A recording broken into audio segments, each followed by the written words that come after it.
아, 웨슬리 표준 설교 읽기를 맡게 된 김민석 목사입니다. 근데 이제 우리 이주성 목사님께서 그 멘토라고 표현을 해주셨는데, 음, 그냥 하나님께서 그 어떤 시간을, 그리고 시간을 좀 따로 떼어서, 웨슬리 신학을 조금 더 공부할 수 있게끔 허락하셔서 어떤 가이드를 해드리는, 그리고 이제 공부를 했지만 그냥 제가 가장 비교적 최근에 공부를 마치고 돌아와서 최근에 이제 웨슬리 신학 또는 이제 UMC가 한 가지 좀 소개해드리고 싶은 것은 무엇이냐면 UMC가 UMC 독트린이라는 과목에서 그 목회자 후보생들, 그러니까 이게 목사 한수 필수 과목인데요. 여기서 마지막에 항상 강조하는 것이 있는데 목회자가 롱텀으로 무엇을 해야 될 것인가, 설교를 어떻게 해야 될 것인가에 대한 이야기를 합니다. 근데 교리 설교를 하라고 이제 UMC도 그런 이야기를 하는데 그 이유가 있습니다. 그 이유는 무엇이냐면 웨슬리의 설교가 지금 현재 그 발견된 게 이제 150편인데 이 150편을 찬찬히 분석해 봤을 때 많은 부분에 있어서 교리 설교를 했다라는 부분 좀 강조점을 찾았고요. 그래서 아, 그 UMC가 비교적 최근에, 그러니까 21세기 들어서요.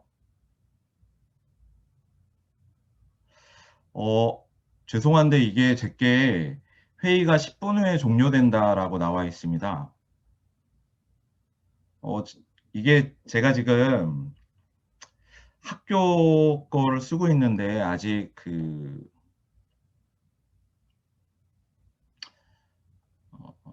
제가 10분 동안 한 후에 어, 지금 이 문제가 왜 생겼는지 잘 이해가 안 가는데 제가 업그레이드를 하고 다시 개설을 하도록 하겠습니다. 10분 후에 끊어질 수 있을 것 같습니다. 웨슬리 표준 설교 읽기에서 아까 지금 제가 말씀드린 그러니까 교리라는 부분에 있어서 어, 중요하게 지금 회복되고 있다라는 걸 좀 말씀드리고 싶고요. 그것이 이제 사명을 어떻게 성취할 것인가와도 좀 연결이 됩니다. 여기 보시면 웨슬리의 설교, 표준 설교인가, 왜 웨슬리의 표준 설교인가에 대해서 잠깐 이제 화두를 던져 주셨는데요. 이주상 목사님께서 그 감리교도들의 정체성과 소명이 무엇인가, 그리고 이 정체성과 소명을 완수하는 데 있어서 표준 설교, 더 넓게는 설교, 웨슬리의 설교가 어떤 역할을 하는가, 그리고 웨슬리의 표준 설교가 주는 성경적 구원의 길은 무엇인가, 그리고 이것을 통해서 감리교다운 교회는 무엇인가 라는 질문들을 던져주셨습니다. 우리 이주성 목사님께서. 그래서 제 나름대로 이 질문들에 어떻게 답을 할 수 있을 것인가 해서 써서 그것들을 보내드렸는데요. 우선 감리교의 정체성과 소명에 대해서 잠깐 말씀드리면 1763년 그 연회록에 보면 1763년 연회록에 보면 설교자들을 모아놓고 문답을 하나 합니다. 그 문답을 하나 하는데 좀 간략하게 얘기하자면 왜 하나님께서 이 땅에 감리교도라 메소디스트라고 불리는 설교자들을 세우셨는가라는 질문을 합니다. 거기에 대한 답으로 국가를, 특별히 교회를 개혁하기 위해서, 그리고 이 땅의 성서적 성결을 전파하기 위해서, 이런 미션 스테이트먼트, 소명에 대해서 하나님께서 감리교도들을 왜 부르셨는가에 대한 미션 스테이트먼트를 진술하는 그러한 시간들을 가졌습니다. 그리고 연애 때마다 이것을 계속 재확인하는 시간들을 가졌거든요. 그런데 이 소명, 왜 하나님께서 감리교도를 이 땅에 부르셨는가? 국가를 개혁하기 위해서, 특별히 교회를 개혁하기 위해서, 그리고 이 땅에 성서적 성결을 전파하기 위해서 이것을 어떻게 완수할 것인가에 대한 부분이 연회를 처음에 런칭할 때, 연회를 처음에 이제 세울 때, 연회록 처음에 보면 우리가 왜 연회로 모이는가에 대한 목적 진술이 나옵니다. 그 목적 진술에 보면 첫 번째가 무엇이냐면 무엇을 가리킬 것인가, 그리고 어떻게 가리킬 것인가, 그리고 실천을 어떻게 할 것인가, 또 실천을 무엇을 할 것인가, 이러한 부분을 이것을 하나님 앞에서 깊게 숙고하기 위해서 우리가 연회로 모인다라고 이야기합니다. 그 다음에 설명한 것이 이제 무엇을 가리킬 것인가는 독트린을 얘기합니다. 네, 교리를 얘기하고요. 그 다음에 이제 어떻게 가리킬 것인가는 디서플린입니다. 이게 규율과 훈련과 연결되어 있는 것이고요. 그리고 이제 실천에 대해서, 프랙티스에 대해서 이야기를 하거든요. 그래서 연회로 모여서 주로 논의했던 것은 우리가 무엇을, 어떤 것을 가리켜야 되는가, 그리고 어떠한 규율과 훈련 속에서 이것을 가리킬 것인가, 그리고 무엇을 실천할 것인가, 어떻게 실천할 것인가에 대한 논의들이 사실은 연회가 모여서 논의한 그 주요 내용들입니다. 그런데 여러 그 저술들에서 그 웨슬리가 만들었던 구조들이 있지 않습니까? 그 구조들, 예를 들자면 이 연회부터 시작해서 연회, 또 이제 연합신도회, 신도회, 속회, 그리고 이제 밴드, 반회라든가 아니면 뭐 참회자 반회, 참회자 밴드, 이러한 여러 가지 다양한 그 조직체들, 이 조직체들의 목적이 무엇인가라고 얘기했을 때 그 목적도 무엇이냐면 바로 감리교도들의 사명과 직접적으로 연결을 시킵니다. 예. 즉 성서적 성결을 이 땅에 전파하는 것, 그리고 마음과 삶의 성결 가운데 있는 사람들을 양육하는 것, 이것이 모든 조직체의 목적이다라고 분명하게 이야기를 하고 있습니다. 그래서 사명을 어떻게 성취할 것인가가 이 순서대로 가는 거죠. 알면서 훈련, 그리고 이것이 실천되는 것. 바로 이것입니다.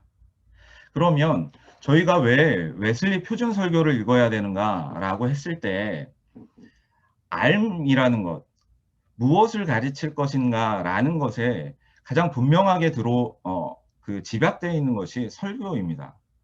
근데 저희가 약간은 이제 후대가 좀 어려운 부분이 있습니다. 이게 장점도 있고 단점도 있다고 생각을 하는데 예를 들자면 이제 장로교 같은 경우는 이제 칼빈의, 다 잘 아시겠지만 칼빈의 기독교 강요라든가 어떤 뭐 소요리 문답 이런 것들, 웨스트민스터 아니면 하이델베르크 요리 문답, 이러한 것들이 있지 않습니까? 그런데 저희는 사실 설교를 통해서 그때그때, 그래서 웨슬리가 설교를 출판할 때 오케이저널 설먼이라고 했습니다. 예, 그때그때 출판한다는 거예요. 상황에 따라서. 예. 그래서 흩어져 있습니다. 150편이. 그 흩어져 있는데 이것도 이제 학자들이 발견한 것들도 있고 필사본으로, 그 다음에 이제 전해져 내려온 출판, 그 웨슬리 시대로부터 이제 웨슬리가 직접 출판한 것들, 그런 설교들, 이게 모으고 모아서 한 150편이 발견이 되었고, 그 150편의 이제 이 200주년 기념판이라는 곳에 이제 1권부터 4권까지가 웨슬리 150편의 설교가 다 있고요. 2006년에 한국 웨슬리학회에서 그 설교를 다 완역을 했습니다. 완역을 했는데 번역이 잘 돼 있는 것들도 있고요. 조금 이제 번역이 아쉬운 것도 있고, 요번에 이제 그 성경적 구원의 길을 읽으셨잖아요. 거기 보면, 그러니까 그 성결이라는 말이 되게 많이 나옵니다. 그러나 본문을 읽어보시면 홀리니스가 아니라 생티피케이션입니다. 원어는. 이걸로 추론할 수 있는 게 성결교 학자가 번역하셨나 보다 라고 저는 추론을 하고 있거든요. 누가 번역했는지는 정확히 이 설교는 제가 모르겠습니다만 그래서 우선 기본적으로 150편의 설교가 저희가 다 갖고 있다라는 것, 그리고 그 설교들이 대부분 교리 설교를 하고 있고, 제가 이제 나눠드린 자료에 보시면 그 주제별로 어떤 주제는 이 설교를 읽으시면 됩니다. 라고 해드렸습니다. 자, 그러면 왜 웨슬리의 표준 설교인가? 44편의 의미와 150편의 의미를 잠깐 설명을 해드리도록 하겠습니다. 44편의 의미는 무엇이냐면 마찬가지로 1763년에 그 모델 디드라는 것을 발표를 합니다. 모델 디드, 모범 시행령이라고 번역이 되는 건데요. 모범 시행령이라고 번역이 되는데 이거는 뭐냐면 일종의 컨트랙 같은 거예요. 웨슬리가 이제 프리칭 하우스를, 그러니까 예배당인 거죠, 예배당. 그러니까 뉴룸 같은 그 웨슬리 채플, 메소디스트 채플 뉴룸에 대해서 그거 운영 규칙, 운영 세칙에 관해서 적은 것이 모델 디드라는 거예요. 그 모델 디드에 보면 그 트러스티, 즉 위원들이 모여서 이 예배당을 어떻게 운영할 것인가에 대해서 나오는데 거기에 아주 중요한 게 하나가 있습니다. 그게 뭐냐면 거기에 교리적 표준이라는 게 나옵니다. 교리적 표준이라는 게 나오는데 어떻게 나오냐면 네, 모델디드에서 그 설교단 그 트러스티들 즉 위원들이 또 이사들이 그 웨슬리 채플에서 설교하는 설교단에 쓰는 설교자들을 허락을 하는데 그 설교자들은 반드시 그 설교단에 가서 교리적 표준에 맞춰서 설교를 해야 됐습니다.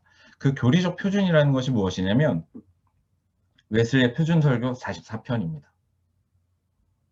그리고 신약성서 주예입니다. 그래서 이 두 가지가 교리적 표준인 거예요.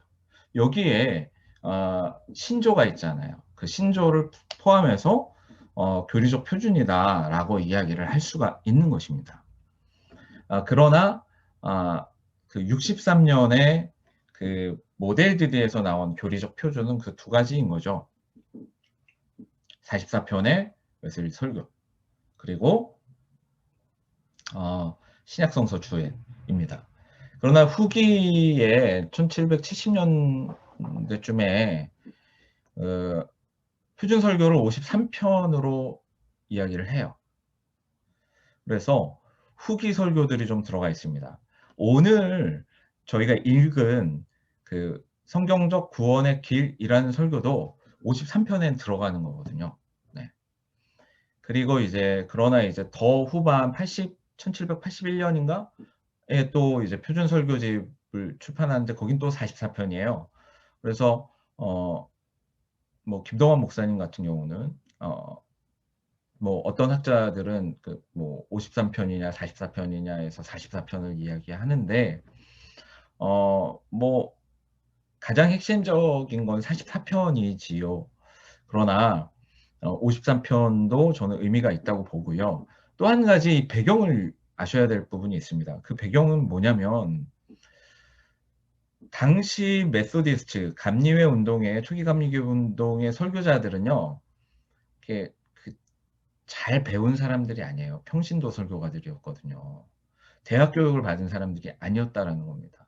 그래서 가장 평이하고 간단하게 복잡하지 않게 훈련을 받아야 되는 그런 부분이 있습니다. 이런 측면에서 저는 물론 44편이 기본입니다. 감리교 목회자로서 읽어야 돼. 그러나 저희는 이제 신학 교육을 받았잖아요. 그렇기 때문에 44편을 넘어서 53편, 그리고 53편을 넘어서 시간과 여건이 된다면 150편을 다 읽으시기를 권해드리고요. 다행히 이 150편이 다 출판이 됐습니다. 2006년 한국 웨슬리학회에서 서회를 통해서 웨슬리 설교 전집이 7권으로 출판이 됐죠. 번역이 다 돼 있는 거죠. 네. 그렇기 때문에 그리고 이 표준 설교의 핵심 내용이 뭐냐? 구원론입니다. 구원론. 네. 그리고 성경적 구원의 길을 이야기하고 있습니다. 그러나 안타까운 것은 이 성경적 구원의 여정을 44편이 단 한 편에 이렇게 집약적으로 해놓은 설교는 44편에는 없어요. 53편 확장된 거에 있는 거죠. 성경적 구원의 길. 네. 그래서 이것을 읽고 44편을 읽는 것, 이게 바로 순서상 맞다라는 것입니다. 그래서 감리교도들의 정체성, 소명 완수를 위해서 가장 먼저 해야 되는 것, 알미다라는 겁니다. 소명이 뭐였죠? 초기 감리교의 소명은 네, 바로 이겁니다. 국가를, 특별히 교회를 개혁하기 위해서, 그리고 이 땅의 성서적 성결을 전파하기 위해서입니다. 자, 성서적 성결이란 무엇일까요?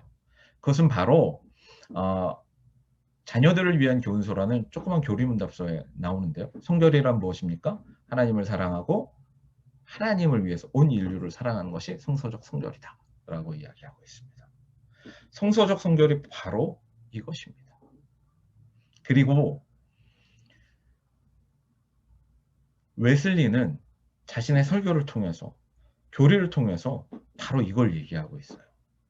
웨슬리가 핵심 교리라는 개념을 저희에게 소개하고 있는데, 에센셜이라는 핵심 교리에 대한 리스트들이 뭐 되게 다양해요. 여러분들 다양한데 빠지지 않고 등장하는 것이 있습니다. 그것은 전적 타락, 그리고 이신칭의. 그러니까 전적 타락과 원죄를 얘기하는 거죠. 원죄를 얘기하는 거죠. 첫 번째 원죄, 두 번째는 칭의, 세 번째는 마음과 삶의 성결입니다. 자, 이게 뭐예요? 원죄는 뭐예요? 원죄. 인간의 현재 현실, 그리고 칭의와 성결, 칭의와 성화. 이게 우리 설교에서 읽었잖아요. 바로 정확한 엄밀한 의미에서 구원의 의미, 구원론을 얘기하는 거예요. 웨슬리의 핵심 교리는요, 구원론입니다. 그러니까 웨슬리의 표준 설교가 이야기하는 핵심 메시지, 구원론입니다. 네. 구원의 성경적 길 이야기하고 있습니다. 네. 그리고 150편의 설교들은요, 명확한 이 구원론을 설명하면서 이 구원론의 어떤 세부적인 항목들이 있잖아요. 그거를 설명한다라고 생각하시면 돼요. 네. 구원론이 확실하기 위해서 무엇이 설명되어줘야 됩니까? 네.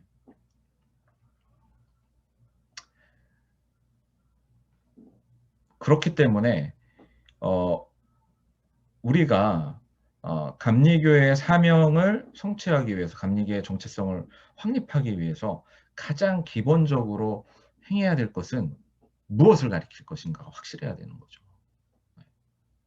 그리고 그 무엇을 가리킬 것인가가 가장 핵심적으로 들어가 있는 것이 표준 설교이다 라고 말씀드릴 수 있고, 그것을 더 풍성하게 줄을 잡기 위해서는 웨슬리의 전반적인 설교를 좀 읽어보실 필요가 있습니다. 네. 첫 번째 44편, 그 다음에 53편, 그리고 그 다음에 150편까지 한번 읽어보는 노력을 한번 해보시기 바라고요. 그래서 그 강단에서 선포돼야 될 메시지, 그리고 또 감리교도들의 정체성과 소명을 확립해야 될 그 암의 부분에 있어서 표준 설교는 너무나 중요하다라고 말씀드릴 수가 있습니다.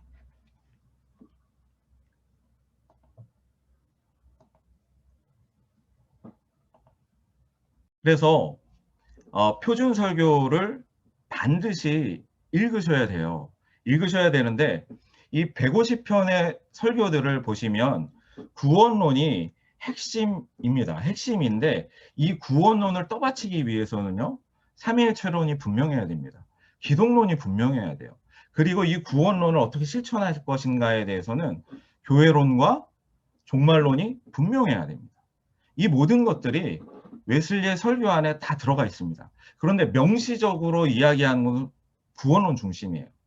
그리고 이 구원론을 떠받치고 있는 그럼 감리교의 삼일체론은 어떤 것이냐, 신론은 어떤 것이냐, 기독론은 어떤 것이냐, 다 있습니다. 그런데 문제는 뭐냐면 정말 후학들이 어려운데 칼빈처럼 단권으로 집약을 해놓으면 정말 공부하기가 편해요. 그런데 웨슬리 설교에 다 흩어져 있어요. 암시적으로 흩어져 있는 것들도 너무 많아요. 뭐 어떻게 하라는 것이냐 했을 때 다행인 것은 각 신학의 주제들을 학자들이요 20세기 말 21세기 초반까지 거의 다 연구를 했습니다. 그리고 그것을 집대성하는 작업들을 하는데요. 그게 미국, 제가 영국 감리교회는 잘 모르겠고 미국 감리교회 UMC 같은 경우는 21세기에 들어서 이런 작업들의 결과물이 나옵니다. 제가 하나 좀 보여드리고 싶은 것이 있는데 그걸 잠깐 보여드리도록 하겠습니다. 근데 이게 온라인으로 했는데 요 책이 보이시나요? 네.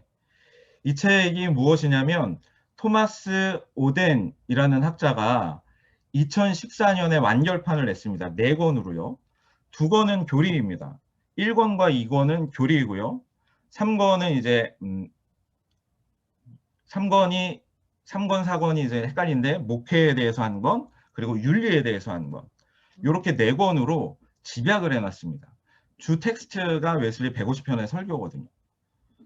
그래서 이것이 다행스럽게도 번역이 됐어요. 완역이 됐습니다. 최근에. 그래서 찾으실 수가 있습니다.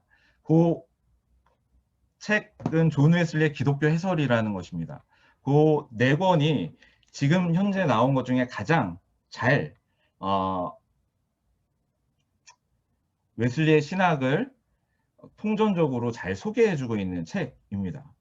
그리고 제 책 같은 경우는 웨슬리안 실천교리라는 건데요. 그거는 가장 기초적인 자료고 만약에 그것을 읽으셨으면 그 다음으로는 존 웨슬리의 기독교 해설을 읽으시는 것 2차 자료로 이걸 권해드리고요. 여기서 보면 웨슬리 설교들 속에 흩어져 있는 신학적 주제들을 일목요연하게 보실 수가 있습니다. 여하튼 표준 설교를 다 읽으심으로 기본적으로는 웨슬리의 구원론에 대해서 성경적 구원의 길에 대해서 세밀한 부분에 있어서 중요한 요점들을 다 습득하실 수 있습니다. 그런데 웨슬리 표준 설교가 44편이냐 53편이냐 이 이야기를 들어보셨을 것 같아요. 그 더 웨이라고 그 길이라는 책이 출판됐을 때 기독교 세계에서 아마 특집으로 이 글이 나간 것 같은데 이주상 목사님 통해서 제가 다 읽어봤거든요. 다 읽어봤는데 거기 김동환 목사님께서 44편이냐 53편이냐 라고 했을 때 44편 얘기를 하셔요. 근데 그게 기본적으로 맞기는 해요.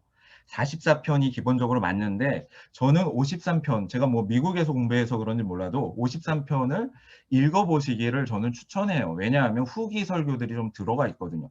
후기 설교가 정리하는 설교들이 있어요. 성경적 구원의 길이 53편엔 들어가 있거든요. 44편엔 안 들어가 있고요. 이런 측면에서 53편을 저는 읽어보시라고 얘기를 하고 저는 약간 왜 후기에 이렇게 뺐느냐라고 했을 때 약간은 이제 해석의 결이 좀 다른 부분이 있어요. 뭐가 있냐면 표준 설교 44편은요. 정말 가장 기초 자료예요.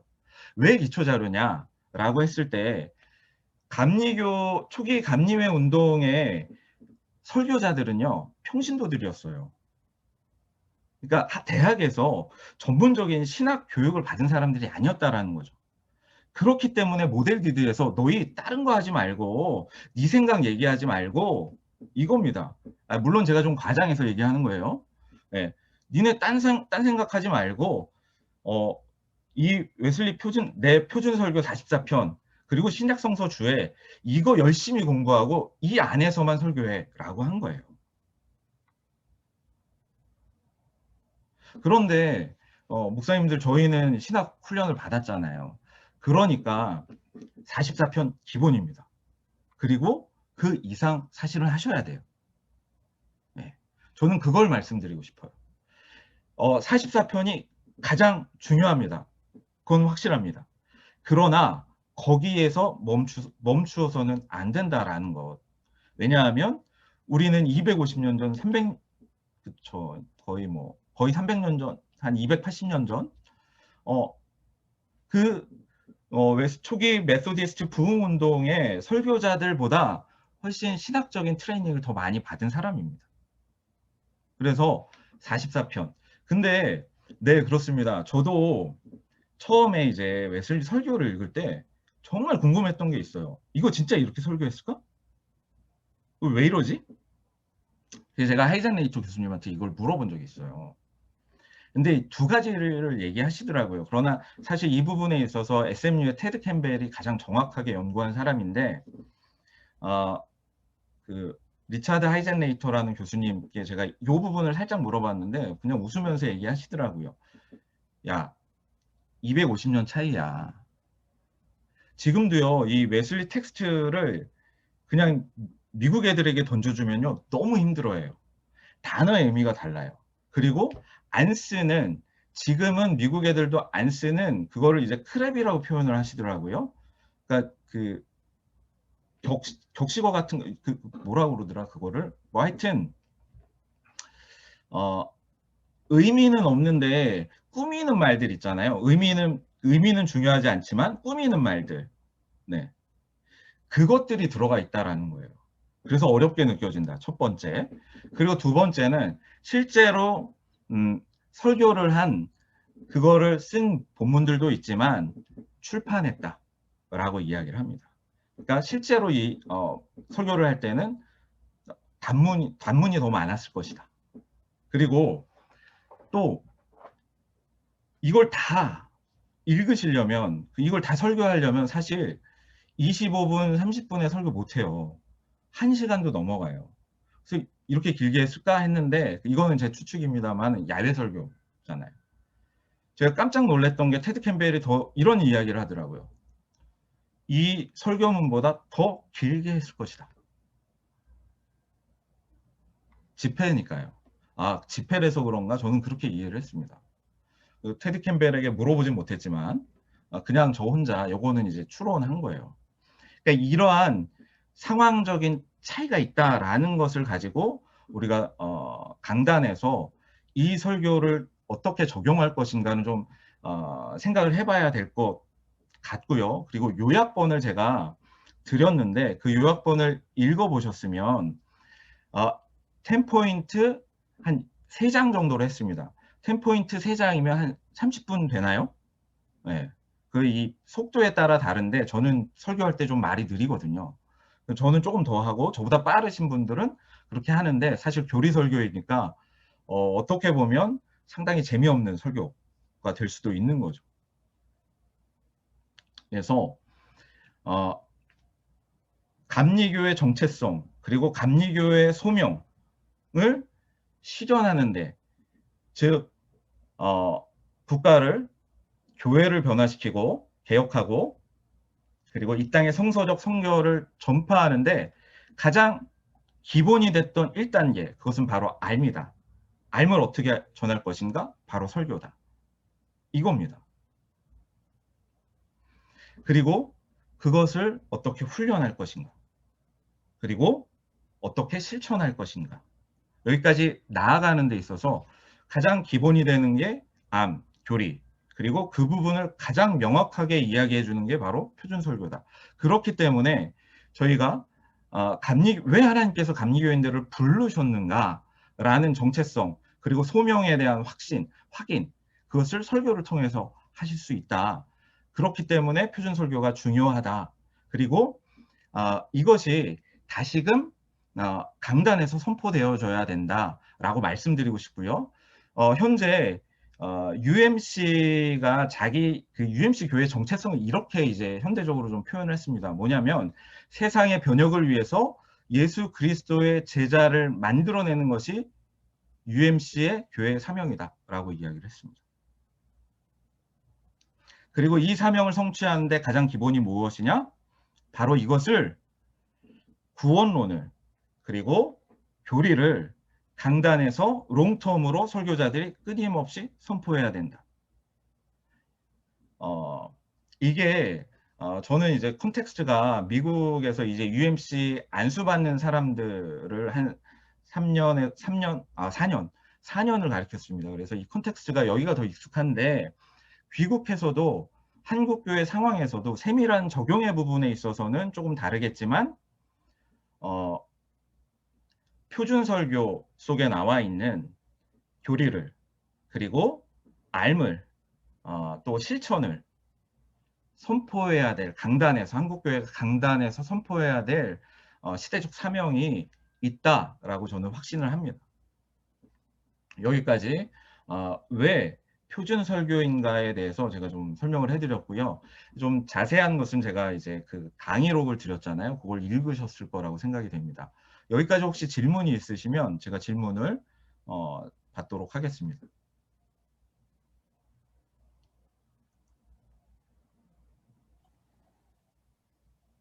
질문하실 분 엄소고해 주시고 질문 주시면 좋겠습니다.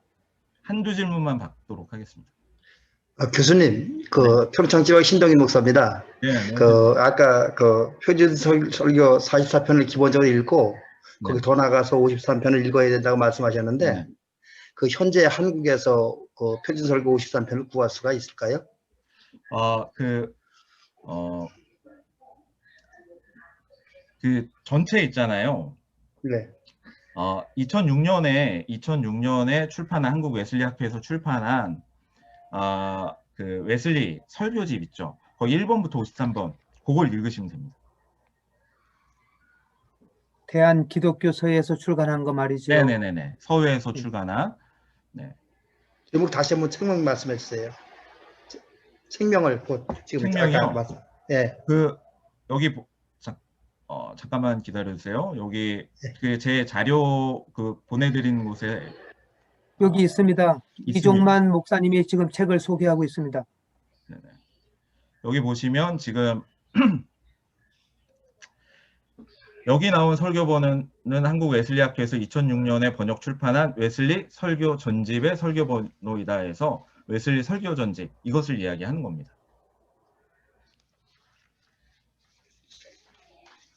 네, 이렇게 읽으실 수 있고요. 네.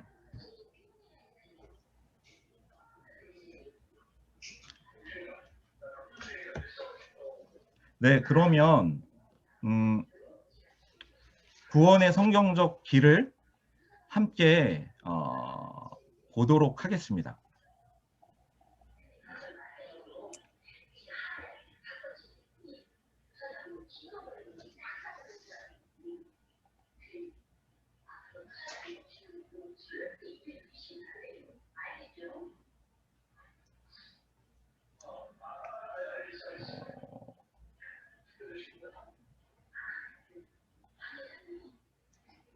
네, 여기 보시면 구원의 성경적 길 에베소서 2장 8절 이 본문입니다. 너희는 그 은혜에 의하여 믿음으로 말미암아 구원을 받았으니 이것은 너희에게서 난 것이 아니요 하나님의 선물이라. 이게 전문인데요. 설교에는 이렇게 되어 있습니다. 설교에는 이제 점점점으로 되어 있고 너희는 믿음으로 말미암아 구원을 받았으니 이렇게 되어 있습니다. 이 설교에서 핵심적으로 이제 이야기하려는 부분이 있는 거예요. 여기 두 가지가 있습니다. 믿음과 구원이라는 거죠. 구원의 조건은 믿음이다라는 것이고요. 그럼 구원이 무엇이냐라고 했을 때 전체적으로 이제 구원의 성경적 길이라고 했을 때 성경적 구원의 길이라고 했을 때 이것은 구원의 길 혹은 구원의 순서 뭐 이렇게 이야기할 수 있습니다. 이게 Order of Salvation 혹은 Way of Salvation 이렇게 이야기를 하는 건데요. 이게 구원론입니다. 이게 칼빈의 구원론, 웨슬리의 구원론, 루터의 구원론이 좀 세부적으로 좀 다른 부분이 있어요. 그 부분을 제가 다음 자료에 좀 도표로 만들어 놓은 게 있는데 그걸 좀 드리도록 하겠습니다. 잠깐 이렇게 보시면 아마 정리가 좀 되실 수 있을 것 같습니다. 근데 웨슬리의 구원론은 아실 것 같습니다. 목사님께서 다 선행은총 그리고 회개, 칭의, 신생, 성화 그리고 기독자의 완전 혹은 온전 성화, 그리고 죽음 이후의 영화. 이게 이제 구원론의 순서이거든요. 여기에 이제 사실은 양자됨에 대한 것이 들어가 있습니다. 양자됨에 대한 것이 들어가 있는데 이 전체적인 흐름을 어느 정도 이 설교가 커버를 하는데 이 설교의 핵심적으로 이야기하는 것은 이 모든 구원의 흐름 가운데서 선의 은총을 먼저 넓은 의미에서는 설교를 읽어보셨겠지만 넓은 의미에서는 선의 은총을 이야기합니다. 선의 은총이라는 것이 구원의 여정의 첫 단계가 선의 은총이에요. 그런데 이 선의 은총이 은총의 특징, 모든 이게 선의 은총, 죄를 회개케 하는 은총, 칭의의 은총, 성화의 은총의 특징이 있습니다. 그게 바로 선의 은총이라는 거예요. 인간보다 앞서서 행하신다. 모든 인간의 구원의 여정 가운데서 하나님께서 앞서서 행하신다라는 것이거든요.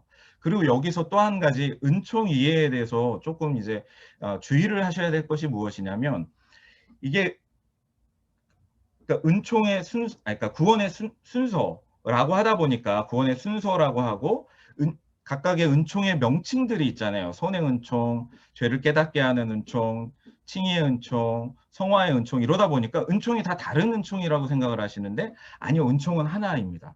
하나인데 뭐냐면 인간의 구원의 여정 가운데서 만나는 은총의 차원 혹은 은총의 깊이의 차이 이렇게 해석하시는 게 헷갈리지 않고 좋다라고 말씀드리고 싶습니다.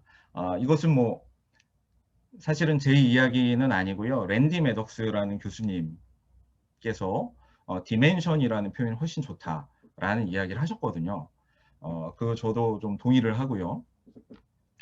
은총은 하나다라는 거. 그래서 이 은총의 여정, 이 전체를 아우르는 구원의 여정의 동틀 때부터 영화의 완성까지 이 모든 것 이게 구원인데 현실에서의 가장 좁은 가장이 아니라 명확한 혹은 좁은 의미의 구원은 칭의와 성화다라고 이야기를 하고 있습니다. 자, 그래서 너희는 믿음으로 말미암아 구원을 받았으니라는 여기에서는 믿음으로 구원을 받는데 구원은 뭐죠? 칭의와 성화. 자, 칭의와 성화의 조건이 뭐다? 믿음이다. 바로 이 성경 구절에서 이 설교가 이야기하려고 하는 것이 다 나옵니다. 그래서 이 설교의 신학 주제는 구원론이고요. 이 설교의 배경을 잠깐 설명해 드리면 1750년대 후반에 1750년대 후반에 스코틀랜드의 비국교도 디센터입니다. 비국교도 로버트 샌드맨과 웨슬리가 논쟁을 해요. 그 논쟁을 하는데 이 논쟁의 주제는 무엇이었냐면 그 구원의 믿음이 무엇이냐라는 논쟁이었어요. 구원의 믿음이 확신의 믿음이냐 아니면 확신은 따르지 않지만 의지적으로 믿는 믿음이냐. 그러니까 faith of adherence, faith of assurance 이 두 가지의 믿음을 가지고 논쟁을 한 거예요. 네. 근데 웨슬리는 확신의 믿음이다 라고 얘기를 한 거죠. 그리고 이 확신은 따르지 않지만 의지적으로 믿는 믿음의 상대적 유익에 대해서 샌드맨이 강조를 했고요. 이 영향을 받은 토마스 맥스필드와 조지 벨이 율법 폐기주의로 가는데 어떻게 폐기주의로 가느냐면 1762년에 이 런던 소사이어티의 지도자들이었거든요. 런던 소사이어티에서 그러니까 은혜를 받아요. 쉽게 얘기하면 은혜 체험을 하죠. 은혜 체험을 하는데 그 상황을 이제 런던 블레싱이라는 표현을 써요. 그렇게 은혜를 받았는데 율법 폐기주의로 갑니다. 이 율법 폐기주의로 어떻게 가냐라고 했으면 자기의 죄가 완전히 소멸됐다라는 거예요. 그러니까 이제 앞으로 나는 그리스도의 속죄의 별 필요 없다. 뭐 이렇게까지도 얘기하고. 그러니까 이런 어떤 율법 폐기주의 경향으로 가는 것을 딱 보고 이 설교를 쓴 겁니다. 이게 이 설교의 역사적 배경인 겁니다. 그러니까 이 설교에서 이야기하는 거 율법 폐기주의에 반대하는 부분, 그리고 그리스도의 속죄의 보혈이 계속 필요하다라는 부분, 그 다음 또 구원의 믿음이 무엇이라는 것, 그리고 구원이라는 것, 칭의와 성화가 본질적으로 무엇이다 라는 것. 그런데 토마스 맥스필드와 조지 벨이 이야기하는 것은 사실은 기독자의 완전에 관한 것이거든요. 온전 성화. 그래서 설교를 읽어보시면 그 로마자 1번, 2번, 3번은 사실 기독자의 완전에 대한 이야기를 하는 거예요. 성화, 성결이라는 표현을 썼지만 기독자의 완전이 무엇인가, 그 완전을 에 대한 기다림에 대한 혹은 그 완전을 추구함에 있어서 하나님께서 어떻게 선물로 주시는가에 대한 것을 설명하는 거예요. 이러한 그 역사적 배경을 가지시고 좀 설교를 읽어보시면 좋을 것 같습니다. 그래서 이 설교는요, 웨슬리의 구원론을 분명하고 체계적으로 소개하고 있습니다. 그래서 이 설교를 먼저 읽으시고 44편의 표준 설교를 읽으시면 이 설교가 어쨌든 한정된 그 페이지 수에 구원론의 핵심을 넣었잖아요. 그리고 많은 용어들이 나옵니다. 그 것들을 표준 설교 44편을 통해서 좀 자세한 게 좀 풀어서 흐름을 잡으실 수 있다라고 봤기 때문에 이 설교부터 함께 나누었으면 해서 이 설교로 표준 설교 읽기를 시작한 겁니다. 44편에 들어가지 않지만. 그래서 이 설교에서 넓은 의미로 보면 아까 제가 말씀드린 선행은총부터 영화의 전 과정, 그리고 선행은총에는 두 가지 의미가 있다라고 말씀드렸습니다.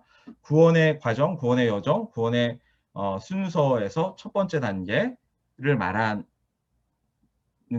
경우가 있고요. 또 한 가지는 뭐냐면 은총의 선행성을 이야기합니다. 네. 이 두 가지 경우가 있습니다. 이것을 염두에 두고 웨슬리 설교를 읽어보시면 이 두 가지 중에 어떻게 이 선행은총을 어떻게 적용하고 있는가를 구분하실 수 있을 거라고 생각이 되어지고요. 구원의 좁은 의미는 분명히 웨슬리의 사도가 이야기한 구원의 좁은 의미는 칭의와 성화다라고 이야기를 합니다. 그리고 칭의와 성화가 무엇인가를 이 설교에서도 설명을 하고 있고요. 분명히 이 설교에서 칭의뿐만이 아니라 성화의 조건도 확신의 믿음이다라고 이야기를 합니다. 다만 신학자들은 이렇게 표현을 해요. 뭐냐면 칭의죠.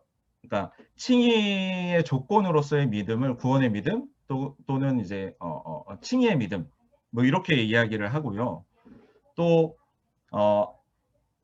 온전 성화, 또 성화의 과정 가운데서 가장 필요한 조건, 확신의 믿음을 이야기하잖아요. 믿음. 이것을 지속적인 믿음 뭐 이렇게 표현을 하기도 합니다. 혹은 사랑으로 역사하는 믿음 이렇게 표현을 합니다. 굳이 이렇게 구분을 하는데 이거는 사실 시간의 차이인 거죠. 정말 진정한 믿음이라면 사랑이라는 열매가 있잖아요. 그러니까 이 시간이 있으면 성화의 과정은 시간이 필요한 거잖아요. 그러니까 이 성화의 조건 믿음인데 이 믿음이 사랑이라는 열매를 수반하는 믿음이다라고 이렇게 이해를 하시면 저는 그렇게 이해를 합니다.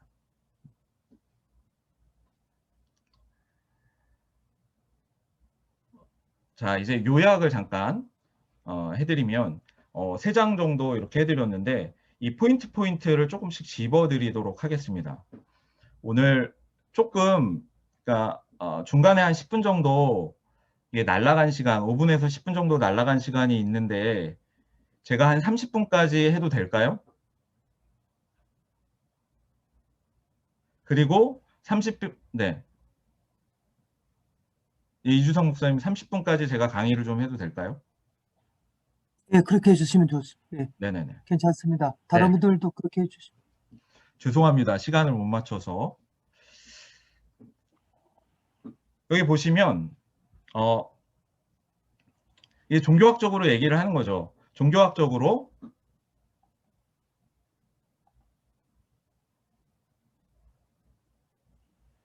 종교학적으로 종교처럼 이해하기 어렵고 복잡하고 까다로운 것이 없습니다라고 얘기하는데 그럼 웨슬리가 이야기하는 종교들은 주로 이제 근동 지방의 종교들을 많이 이야기했습니다. 뭐 예를 들자면 이제 유대교라든가 이슬람이라든가 이런 거 많이 얘기했거든요. 많이 얘기했는데 최근의 학자들의 연구에 의하면 불교도 알았을 것이다 라고 이야기를 합니다. 그건 이제 옥스퍼드의 대학 커리큘럼이라든가 이런 거를 통해서 추론을 하는 거죠. 그래서 종교학을 공부했을 것이다. 여기에서도. 그래서 종교처럼 이해하기 어렵고 복잡하고 까다로운 것이 없습니다. 이렇게 얘기를 하죠. 그러나 예수 그리스도의 진정한 종교만큼 평범하고 단순하며 이해하기 쉬운 종교도 없습니다. 이렇게 이야기합니다. 이것은 세상의 창조자이시며 통치자이신 하나님께서 인간에게 주신 가장 적절한 종교입니다. 이 종교의 목적은 한마디로 구원입니다. 그리고 구원을 얻는 방법은 믿음입니다. 그럼 구원이 무엇이냐? 그래서 믿음과 구원은 성경 전체의 실체며 핵심입니다. 이걸 정확하게 이해해야 되는데 첫 번째 구원이 무엇인가? 두 번째 구원의 믿음이란 무엇인가? 그리고 믿음에 의해서 우리는 어떻게 구원받는가? 근데 이제 사실 세 번째는요. 온전성화에 대해서 설명을 하고 있는 겁니다. 온전성화에 대해서 설명하고 있는 이유는 토마스 맥스필드와 조지 벨이 자신들이 이제 그 은혜 체험을 하고 우리는 온전성화를 체험했어. 그리고 이제는 더 이상 죄로부터 완전히 벗어났어. 이렇게 얘기를 했거든요. 그게 잘못됐다라는 것을 이제 이야기하고 있습니다. 자, 그럼 구원이란 무엇인가 라고 했을 때 여기서 이야기하는 구원은 본문을 생각을 하셔야 돼요. 본문이 이야기하고 있는 구원은 너희는 믿음으로 말미암아 구원을 받았으니라는 거거든요. 받았으니. 근데 여기는 받았으니라고 했는데 사실 영어로 보면 현재 완료형이거든요. 그러니까 이 본문을 주의한 겁니다. 이게 본문에서 말하고, 그래서 이게 제가 이거 앞에 넣은 거예요. 본문에서 말하고 있는 구원은 죽음 이후 천국 가는 것, 즉 영원한 행복 혹은 낙원에서 아브라함의 품에 안기는 것. 자, 여기 낙원에서 아브라함의 품에 안기는 거 여기 종말로 나옵니다. 네, 죽은 다음에 낙원에서 아브라함, 그러니까 영혼의 중간 상태가 여기 있습니다. 그 대심판이라는 설교를 보면 이 부분이 나와요. 자, 낙원에서 아브라함의 품에 안기는 것을 말하고 있는 것이 아니다. 본문에서 이야기하는 구원은 그것은 바로 현재적 구원이다 라고 이야기를 하는 겁니다. 그걸 이제 완료형을 썼기 때문에 이게 현재적 구원이고, 그럼 현재적 구원이 무엇이냐? 넓은 의미에서는 구원의 여정, 구원의 선행 은총부터 영화까지 구원의 여정 전체를 말하는 것인데, 좁은 의미에서는 칭의와 성화다. 자, 그러면 선행 은총을 이야기할 때 여기서는요, 넓은 의미로 구원은 생례적 양심이라고 표현을 했잖아요. 생례적 양심, 더 구체적으로 말하면 선행은총. 이 단어에서 선행은총의 용례 1번이냐 2번이냐라고 했을 때 1번을 얘기하는 겁니다. 1번이라는 건 뭐죠? 아까 제가 얘기한 구원의 여정의 순서들 가운데 첫 번째 단계로서의 선행은총. 혹은 2번은 뭐죠? 그러니까 그러니까 은총의 어떤 차원이든지 간에 핵심은 이겁니다. 하나님께서 먼저 행하신다라는 거예요. 그래서 모든 은총, 그러니까 은총의 특징은 선행 은총이라는 거예요. 그게 칭의 은총의 차원이든 성화의 은총의 차원이든 온전 성화의 은총의 차원이든 그건 선행 은총이다. 모두가. 이거거든요. 그런데 여기에서는 생례적 양심, 그러니까 구원의 그 순서 여정 가운데 선행 은총, 첫 번째 선행 은총, 그 1단계로서의 선행 은총을 얘기할 때 가장 핵심이 뭐냐면, 그러니까 양심에 관하여라는 설교에서도 있는데, 웨슬리는요, 양심이 여기는 이제 생례적 표현, 양심이라고 표현했는데 이거 생례적이라는 거 좋아하지 않아요. 양심도 하나님의 은총으로 인해서 주어졌다라고 표현을 합니다. 그러니까 양심도 선물인 거예요. 그러니까 웨슬리 신학에서는요, 인간에게 긍정적인 것이 있다. 그 이성도요, 은총의 선물인 거예요. 양심도요, 은총의 선물인 거예요. 네. 진정한 전적 타락을 얘기한 겁니다. 은총 없이는 인간에게 긍정적인 게 요만큼도 없다라는 거예요. 전혀 없다, nothing이다라는 얘기죠. 그러니까 생내적 양심인데 생내적이라는 표현 자체를 다른 설교에서는 난 싫어한다. 이건 초자연적 선물이다라고 얘기해요. 그래서 선행은총과 양심을 연결시킵니다. 그래서 여기서 번역이 좀 이상해요. 이 선행은총 가운데서 삼위일체 하나님이 함께 사역하시는 부분이에요. 성도께서 이끄시는 역사가 뭐냐면 사모하면 사모할수록 점점 커지는 하나님을 향한 열망. 이게 성부 하나님이 선행은총 가운데서 역사하시는 것. 뭐 성자 하나님께서는 사람에게 공의로 행하고 인자를 사랑하며 겸손히 하나님과 동행하도록 지시하시는 세상 모든 사람들을 교화시키는 빛으로 이미 존재하신다. 뭐 이런 거고요. 성령 하나님은 성령께서 모든 사람에게 역사하시는 모든 깨달음. 이게 선행은총 가운데 있다라는 거죠. 깨달음을 주고 있다라는 거. 선행은총을 통해서 삼위 하나님이 다 역사하신다라고 이야기를 하고 있는 겁니다.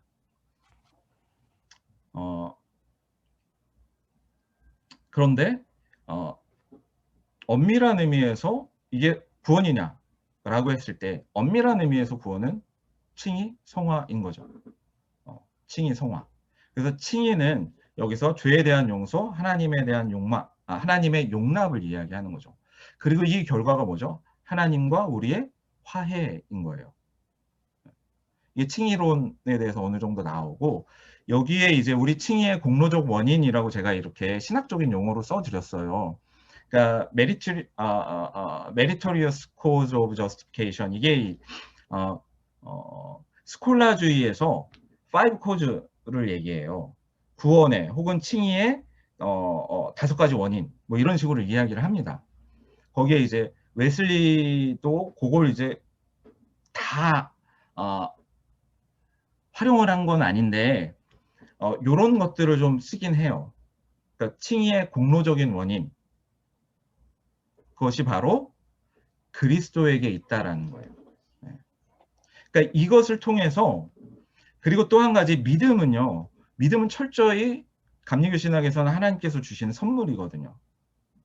그러니까 칭의의 부분에 있어서 인간의 공로로 할 수 있는 부분이 없다. 구원은 인간의 공로로 할 수 있는 부분이 없다라는 것을 여기에서 분명히 얘기하고 있는 겁니다. 그래서 칭의의 공로적 원인 이렇게 이야기하고요.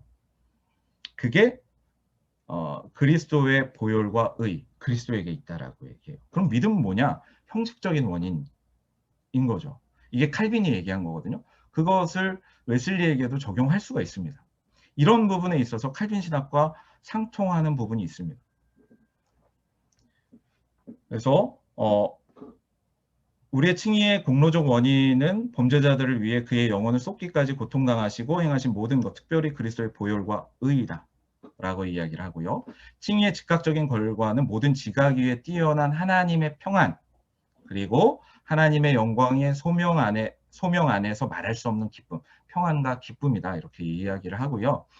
사실 여기에다가 다른 설교에서는 하나님의 의도 이야기합니다. 의, 평안, 기쁨. 이게 구원의 칭의의 즉각적인 결과다라고 이야기를 하죠. 그리고 칭의의 순간에 거듭남으로 우리의 성화가 시작됩니다.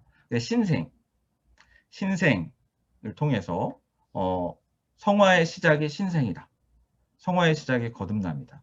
여기서 거듭남을 잠깐 설명해 드리면 웨슬리는 칭의의 순간에 새롭게 태어나는 것 이게 이제 거듭남이라는 표현을 썼어요. 리제너레이션. 어떻게 보면 이거 거듭남이라고 얘기했지만 그 영어 신학 용어 리제너레이션 같은 경우는 중생이라는 표현도 쓰거든요. 근데 칼빈 신학에서 중생은요 과정이에요. 요게 차이가 있습니다.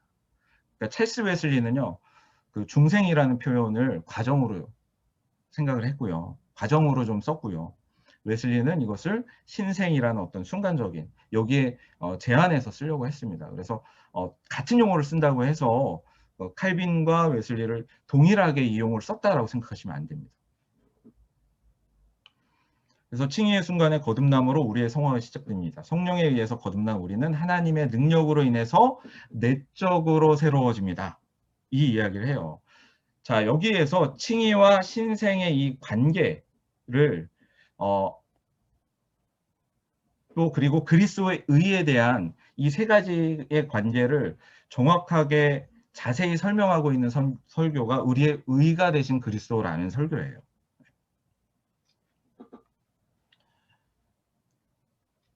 그래서 내적으로 새로워집니다. 이때 우리는 성령에 의해서 하나님의 사랑을 느낍니다. 이 사랑은 우리 안에 있는 세상을 향한 사랑과 악한 기질을 내쫓고 모든 인류, 특히 하나님의 자녀들에 대한 사랑을 불러일으킵니다.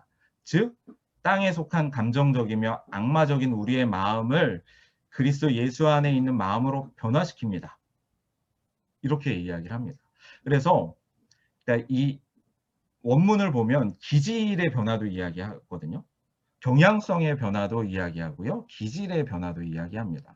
그러니까 악한 기질이 그리스도를 본받는 선한 기질로 바꾸는데 성화의 과정 가운데서 이제 뭐냐면 그 씨앗을 심겨줘서 그 씨앗이 성숙하고 성장해서 자라난다라는 그렇게 이제 해석하는 학자가 있고요.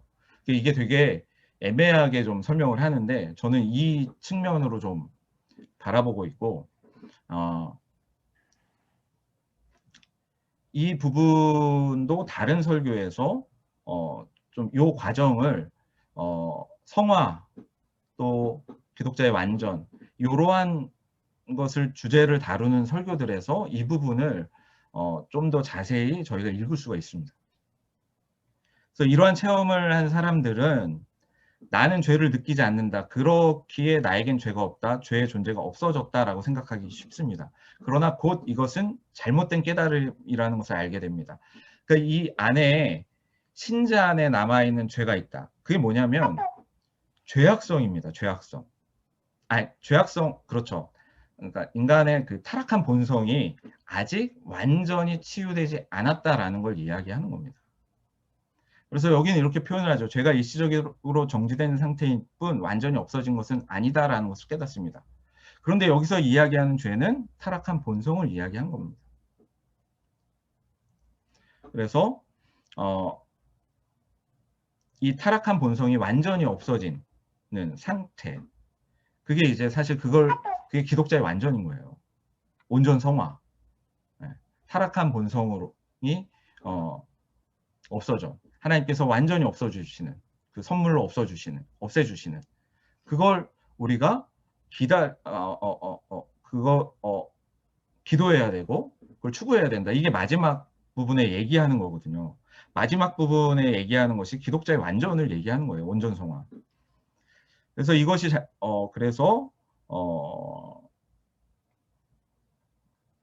여하튼 그들은 하나님을 사랑하고 그리스도를 믿는 힘을 느끼며 하나님의 영이 그들의 영과 더불어 자신들이 하나님의 자녀임을 증거하고 계심을 알고 있습니다. 동시에 아직도 자신 안에 자만, 고집, 분노, 불신앙이 있음을 부인하지 못합니다. 그러니까 타락한 본성이 남아있다라는 거. 그래서 죄에서 완전한 자유함을 얻었다라고 생각할 때 신자 안에 숨어있는 타락성이 새롭게 일어나 거의 불붙는 상태로 들어갈 것입니다. 이렇게 이야기를 하는 거죠.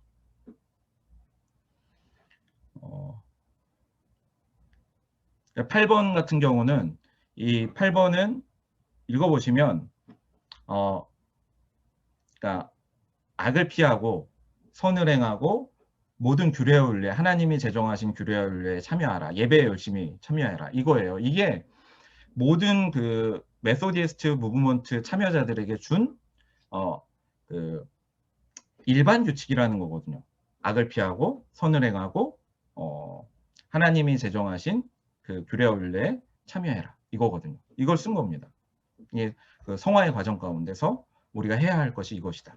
라는 걸 얘기하는 거죠. 그리고 완전, 온전한 성화.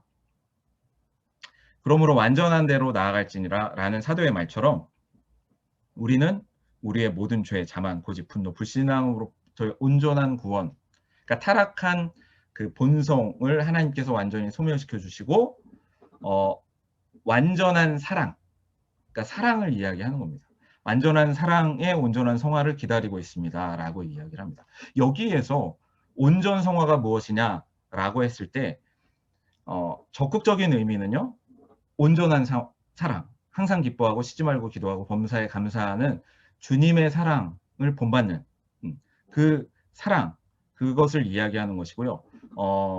또 이제 소극적인 의미에서 무엇이냐면 은혜로 우리 안에 있는 타락한 본성이 소멸되는 것. 그걸 이야기하는 겁니다. 온전성화라는 거 개념 자체가. 여기에 그 두 가지가 나와 있는 겁니다. 자, 그래서 이 칭의와 성화를 위해서 필요한 것이 무엇이냐, 조건이 무엇이냐라고 해서 그건 믿음이다라고 이야기를 합니다. 믿음의 두 가지가 있습니다. 첫 번째 일반적인 믿음인데요. 그것은 무엇이냐면 보이지 않는 것들에 대한 신적인 증거, 확신을 이야기합니다. 하나님이 어떠한 일을 하시는가. 네. 이런 영의 세계, 이런 것들이거든요. 근데 보다 구체적으로, 보다 엄밀하게 이야기하는 믿음은 무엇이냐면 그리스도, 기독론인 거죠.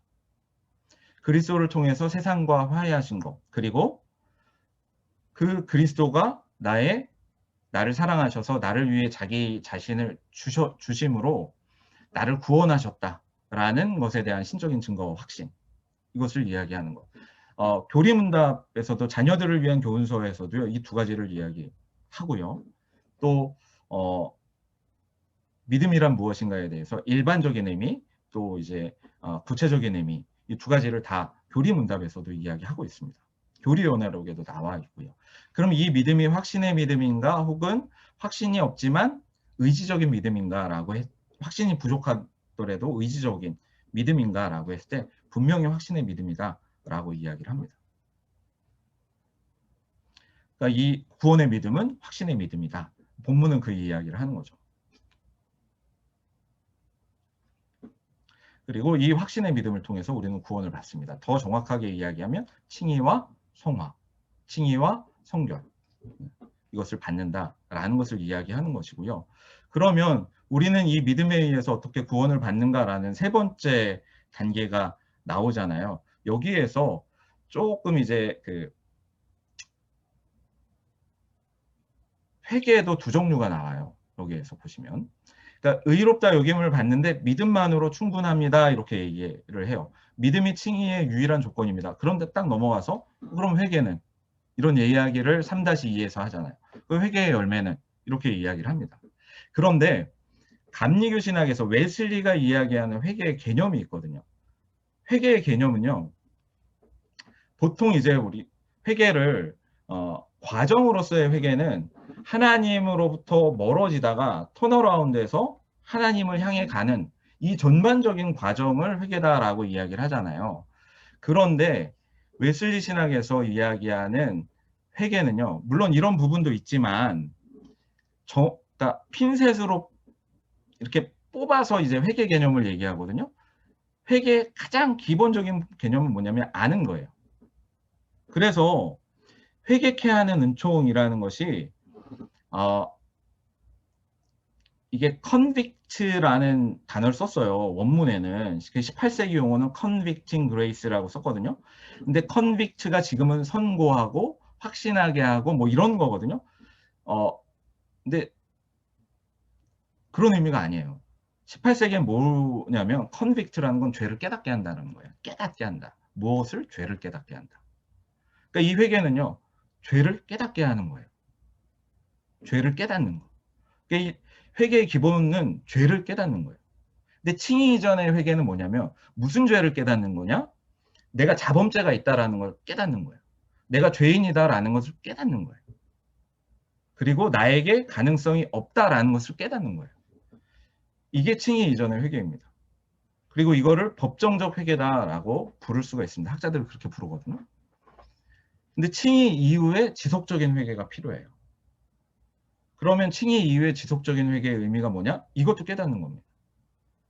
무엇을 깨닫느냐? 아까 제가 말씀드렸잖아요. 그러니까 신자, 성화의 과정 가운데 있는 신자에게 뭐가 남아있다고요? 타락한 본성이 남아있다라는 거죠. 죄악성이 남아있다라는 거죠. 그러니까 죄악성이 남아있다라는 것을 깨닫는 것. 이게 칭의 이후의 회개를 얘기하는 겁니다. 그리고 이 타락한 본성의 문제가 내 힘으로 해결이 안 된다라는 것을 깨닫는 것. 그리고 이 문제 해결, 이 타락한 본성의 치유자가 예수 그리스도다라는 것을 깨닫는 것. 이게 지속적인 회개인 겁니다. 칭의 이후의 회개라는 거죠. 그런데 이것이 어느 정도, 그러니까 칭의 이전에 회개와 회개에 합당한 열매가 칭의에 어느 정도 필요한 부분이 있지만 반드시 필요한 건 아니다. 믿음이 반드시 필요하다. 필연적인 조건은 믿음이다. 조건적인 조건인 거예요. 회개와 회개에 합당한 열매는. 그러면서 이제 설교 속에서 이야기하는 것은 예수님께서 십자가에 달리셨을 때 그 강도가 있었잖아요. 그 중에 한 강도가 하나님께 구원을 청하잖아요. 그리고 구원 받았잖아요. 이 사람은 회개와 회개에 합당한 열매를 맺을 시간적인 게 없었어요. 믿음으로 구원받는 그 분명한 예다라고 웨슬리는 이야기를 합니다. 시간이 있다면 회개와 회개에 합당한 열매, 이것이 있다라고 이야기를 하죠. 그러나 반드시, 그러니까 이렇게 표현을 해요. 많은 학자들은 회개와 회개에 합당한 열매는 우리를 믿음으로 인도한다 라고 얘기를 하죠. 그러니까 이 부분이 좀 분명하게 이 설교에서 웨슬리는 이야기한 것입니다. 그리고 칭의 이후의 성화의 과정 속에서 지속적인 회개가 필요한데 이 지속적인 회개가 온전 성화의 조건이냐라고 하면 아니다. 필연적인 조건이냐, 필수적인 조건이냐, 그건 아니다. 역시 필수적인 조건은 믿음이다 라고 이야기를 한 겁니다. 사랑으로 역사하는 믿음인 거죠. 그것을 이야기하고요. 여기서 뭐 6번에 보면 제가 아까 칭의 이후의 회개에 대해서 설명해 드렸는데 그걸 설명해 주고 있는 것입니다. 그리고 여기서 이야기하는 또 9번에 보면 성화의 과정 가운데서 은총의 수단을 우리가 적극적으로 활용해야 된다가 이제 9번, 10번을 얘기합니다. 경건의 행위, 자비의 행위. 경건의 행위는요, 하나님과 관련된 것이고요. 자비의 행위는 우리 이웃들과 관련된 것을 이야기하는 겁니다. 다 읽어보셨을 거라고 생각이 되어지고요. 웨슬리가 이 믿음으로 온전 성화됨, 그러니까 믿음으로 우리가 온전 성화된다라는 것을 믿고 구해야 된다라고 이야기를 합니다. 그리고 이 믿음이 무엇인가에 대해서 14번부터 14, 15, 16번이 세 가지 의미로 얘기를 해주고요. 이것을 종합해서 18번에 이렇게 이야기를 하죠. 하나님께서 이 일을 우리 영혼 안에서 점진적으로 이루실까요? 아니면 순간적으로 하실까요? 그러니까 온전 성화 경험을 얘기하는 거예요, 여기는. 왜 이걸 설명해 드리냐면 이 설교에서 성화라는 표현을 썼지만 이게 조금 이 설교가 애매한 설교일 수도 있어요. 이 부분에 있어서는. 그러나 이제 토마스 맥스필드와 조지 벨을 향해서 그들이 이제 우리는 온전히 성화됐어 라고 주장하는 거에 대한 반박 설교거든요. 그 부분에 대해서 우리는 이 일, 즉 온전 성화 체험을 우리 영혼 안에서 점진적으로 이루실까요? 아니면 순간적으로 하실까요? 라고 설명하는 겁니다. 질문하는 거예요. 근데 답은 순간적이다 라고 이야기를 하는 거죠. 점진적으로 느낄 수 있다. 왜냐하면 그 당시에 못 깨달았기 때문에. 그러나 이 역사는 순간적이다 라고 이야기를 하는 거죠. 그리고 온전 성화를 믿음으로 성화, 온전 성화, 성결을 구하십시오 라고 권하는 겁니다. 어떻게요? 믿음으로 이것이 가능할 것이다. 이것을 하나님께서 선물로 주신다라고 기대하고 지금 내 상태가 우리가 볼 때는 참 부족하잖아요. 그죠? 우리 안에 타락한 본성도 남아있고 그러나 있는 그대로의 상태에서 하나님이 선물로 주신다라는 믿음을 가지고 기대하라는 거예요. 그리고 미래에 내가 이걸 받겠습니다가 아니라 지금 이 순간 이것을 기대하십시오. 라고. 그리스도께서 준비하고 계십니다. 당신을 기다리고 계십니다. 문 앞에 서 계십니다. 진실한 마음으로 온전한 성화를 부르짖으십시오. 이렇게 설교를 마무리하고 있는 것입니다. 네. 지금까지 성경적 구원의 기회를 좀 설명을 해드렸습니다. 그러니까 설교를 좀 다 읽으셨을 것이라고 생각이 되어지고요. 그 다음에 이제 어제 아마 이주상 목사님 통해서 이 요약본이 다 전해져서 한번 아마 읽고 들어오셨을 것이라고 생각돼서 이걸 다 읽기보다는 좀 설명을 해드렸습니다. 포인트들을. 네. 네. 자, 오늘 첫 시간 참 여러 가지 사건들도 있었고 좀 죄송한 부분이 있는데 그 배화여대 그 계정이 왜 그렇게 됐는지를 모르겠습니다. 그거 유료 계정인데 그렇게 됐고 요거는 이제 제가 제 개인 계정 그 게렛에 아직 제 계정이 살아 있거든요. 그래서 그걸 쓰는데 그 학교 계정은 이 시간 제한이 없는 것 같습니다. 그래서 앞으로 두 번째 이 계정으로 계속 수업을 진행하도록 하겠습니다.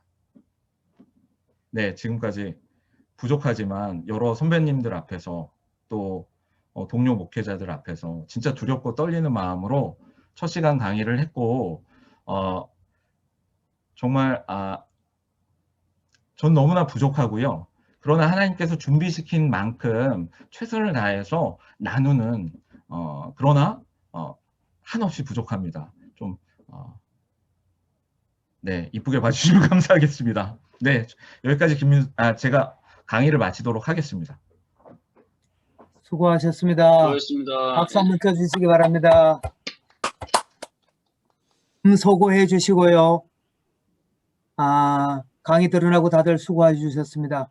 뭐 질문할 거 있으면 모든 분이 다 할 수는 없지만 한 두세 분 질문해 주시면 감사하겠습니다.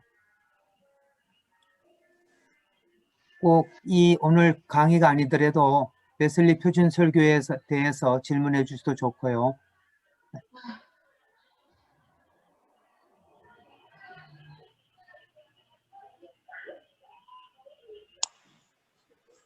예, 제가 몇 가지 좀 늦게 들어와서 앞에 거는 잘 못 들었습니다만은 방금 우리가 믿음으로 구원을 얻는다고 할 때 믿음이란 무엇인가 할 때 그 세 번째 이 믿음의 확신의 믿음과 혹은 또 의지적 믿음이냐 그렇게 말할 때 확신의 믿음이라고 하는 것은 우리말로 저는 조금 좀 다시 풀어서 해야 되지 않을까. 우리 아는 것은 선행적 은총에 의해서 우리가 믿음이 주어지는 것이라고 생각을 해요. 확신이라고 하는 단어적 의미를 보면 내가 이성과 지성 또는 내가 의지적으로 그것이 받아들여질 때 확신이 되어지거든요.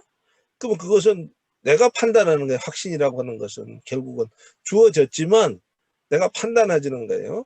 그래서 그런 말로 확신의 믿음이라고 우리 말을 표현하다 보면 그렇게 볼 수 있고 어슈어런스라는 것도 지금 영어 해석을 찾아보니까 좀 그와 비슷한 내용이 될까 그럴까. 그래서 그 믿음이 주어지는 믿음 우리가 거부할 수 없고 우리가 뭐 확신하지 않아도 그냥 다가와지는 믿음이라고 하는 말로 좀 하는 게 좋지 않을까. 그 다음에 이제 의지적 믿음이라고 하는 말과 대비돼서 설명이 되지 않을까 그런 생각이 들어서 믿음이 확신의 믿음이냐 의지적 믿음이냐 하는 말은 서로 다 조금은 뉘앙스는 다르지만 결국은 비슷한 거 아니냐 의미가. 그렇다면 선행적 은총이라고 하는 개념으로 보면 주어지는 거부할 수 없는 주어진 믿음 내게 믿음으로 다가와지는 믿음 이렇게 말을 표현하는 것이 더 선행적 은총에 맞지 않을까 그런 생각을 해봅니다. 네, 목사님 너무 감사드리고요.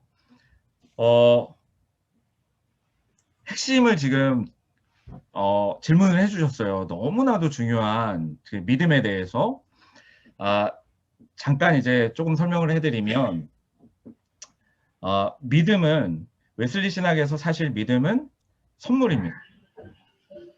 선물인데 이 부분에 있어서 믿음이 세 가지 의미가 있습니다. 첫 번째는 동의의 믿음, 두 번째는 아까 신뢰, 사실은 확신보다 그렇죠. 신뢰와 확신의 믿음이에요. 그리고 세 번째가 무엇이냐면 그러니까 spiritual sense, 영적 감각으로서의 믿음을 이야기합니다. 그게 이제 영적 체험으로서의 믿음을 이야기하거든요. 그 웨슬리는 기본적으로 이 세 가지 뜻을 포함하고 있지만 가장 기본적인 것은 무엇이냐면 스피리추얼 센스, 영적 감각으로서의 믿음을 이야기합니다. 그렇죠. 그 영적 감각으로서의 믿음은 여기 설교에서도 사실은 그 본문에서 정확하게 순서들을 얘기해 줬거든요. 무엇이냐면 하나님께서 믿음을 주시고 믿음을 열어주신다. 믿음의 눈을 열어주신다라는 표현을 써요. 근데 그 전에 그리스도의 빛이 비추는 거예요. 그리스도의 빛이 비추는데 그 빛을 볼 수 있도록 믿음의 눈을, 그러니까 믿음이라는 영적인 눈을 하나님께서 뭐 선물로 주시든 아니면 닫혀있던 영적인 눈을 열어주시든, 그 표현은 그 부분에 있어서 믿음은 선물인 거예요. 그리고 이 스피리추얼 센스로서 영적 감각으로서의 믿음의 눈을 열어주셨기 때문에 빛을 보게 되는 거죠. 그리고 이 빛을 봄으로써 하나님의 사랑을 깨닫고 신뢰하게 되는 거죠. 이 과정 전체가 사실은 믿음인데, 기본적으로 믿음은 뭐냐? 영적인 감각으로서의 믿음, 영적인 눈으로서의 믿음, 이거이다. 그런 의미이기 때문에 하나님께서 주시는 바로 그런 부분이고, 우리 목사님께서 지금 질문하신 부분에 있어서 이 확신이냐 신뢰냐 확신이냐 요거를 1번으로 한 게 뭐냐면 청교도 신학이에요. 근데 그 이전에 웨슬리는 영적 감각으로서의 믿음을 이야기합니다. 하나님께서 철저하게 선물로 주신 믿음. 거기에서 사실 확신이라는 부분은 어떤 영적 감각을 통한 어떤 믿음이라는 부분의 어떤 열매라고 볼 수가 있는 겁니다. 알겠습니다. 네. 그리고 요 순서가 있어요. 동의의 믿음은요, 1725년 편지에서 동의의 믿음을 얘기해요. 그 38년인가 39년에 모라비안의 그 영향을 받잖아요. 그때 신뢰와 확신의 믿음을 얘기해요. 근데 이게 이 순서가 정립되지 않으니까 이 순서를 정립하는 시간을 좀 가져요. 그래서 1743년에 논문을 하나 발표합니다. 거기에 이 영적 감각으로서의 믿음, 영적 체험으로서의 믿음을 이야기합니다. 이거를 사실은 제가 이걸 좀 설명을 했어야 되는데 시간 막 하다 보니까 뛰어넘어갔는데 2번, 오늘 설교의 2번 부분을 잘 읽어보시면 이 순서가 나옵니다. 네, 감사합니다. 또 감사합니다. 다른 분 질문은? 네. 또 다른 분 질문해 주실 분 있습니까? 그리고 이거 제안 드리는데요. 목사님들께서 이렇게 설교를 공부하시고 주일 낮이나 오후나 수요일이나 한번 이 설교를 해보시고 원고를 만드셔서 해보시고 우리가 함께 또 공유하면 더 유익이 있으리라 생각됩니다. 또 이렇게 들은 것으로 이해한 것과 또 본인이 만들어서 설교하면서 이해의 폭이 더 깊어질 수도 있다고 생각합니다. 그리고 요거는 이 모임을 준비하고 의도한 제가 드리는 말씀인데, 웨슬리 표준 설교나 웨슬리 설교가 어떤 유익을 주는가. 오늘 한국교회 가장 큰 문제는 구원파적 믿음, 구원론이 잘못되어 있다는 거지요. 우리 회중들이 정말 다 구원받을 것인가? 다 구원받은 믿음을 소유하고 있는가? 구원받는 믿음은 무엇인가? 이걸 웨슬리가 그 믿음의 성격을 아주 자명하게 보여주고 있다는 얘기입니다. 요건 제 개인적인 소견이고요. 또 한 가지는 제가 웨슬리 설교를 읽으면서 제 개인적으로 타켓이 그리스도의 완전을 향하여야 되는 성도들을 전도하고 양육하고 재직자로 세워서 일꾼으로 세우는 이런 다른 사람을 이렇게 세우는 사역도 있어야 되겠지만 내가 그리스도의 완전을 향하여 나아가야 될 그런 소명이 있다는 걸 깨닫게 되는 것 같습니다. 그리고 두 번째는 구원의 여정의 모든 어떤 구원의 순서들을 그 메시지, 그 성도들의 신앙의 상태에 따라 메시지를 전해야 될 어떤 통전성을 보게 되는 것 같습니다. 그리고 세 번째는 요한계시록의 7교회, 아시아 7교회 중에 칭찬받는 교회와 책망받는 교회가 있는데 참다운 성경적인 교회는 어떤 교회인가? 웨슬리가 성서적 기독교를 우리에게 아주 찬란하게 보여주고 있다고 생각됩니다. 그래서 우리가 이 첫 시간에 한두 번 들어서 이게 다 보이지는 않을 거라고 생각됩니다. 우리가 진짜 진지하게 고민하고 웨슬리가 말하는 성서적 비전이 뭔지를 실험한다면 이번 이 공부 과정을 통해서 웨슬리 설교 속에서 오늘 감리교회가 잃어버린 찬란한 성서적 비전들이 모습을 드러내리라고 생각됩니다. 요거 제 개인적으로 웨슬리 설교가 주는 감리교 목회자에게 주는 놀라운 통찰이라고 저는 그렇게 생각하고 있습니다. 그것이 우리 모두에게 공유되고 더 심화되는 그런 학습 과정이 됐으면 감사하겠습니다. 강사님을 위해서 기도해 주시고요. 또 참여하는 우리도 그 깊은 성서적인 그 비전을 소유할 수 있도록 그렇게 기도해 주시고 참여해 주시면 감사하겠습니다. 혹시 또 질문하실 분 있으면 한 분만 더 받겠습니다.